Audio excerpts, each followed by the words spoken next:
శరన్నవరాత్రులలో అమ్మవారి అష్టలక్ష్మి వైభవాన్ని కీర్తించే సువర్ణమాలని స్తోత్రంలోని విషయాన్ని తెలుసుకునే ప్రయత్నంలో ఉన్నాము.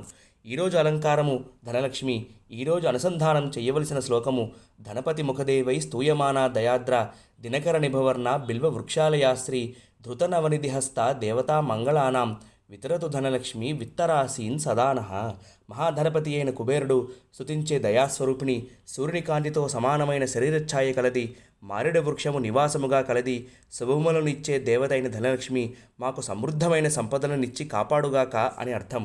శ్రీసూక్తంలోని ఆదిత్యవర్ణే తపసోభిజాతో వనస్పతిస్తవ వృక్షోద బిల్వ అనే మంత్రము, ఉపైతుమాం దేవసకః కీర్తిష్ట మణినాసః అనే 2 మంత్రాలు ఈ శ్లోకంలో ప్రకాశిస్తున్నాయి. అమ్మవారు నవనిధులకి అధిష్టాన దేవత.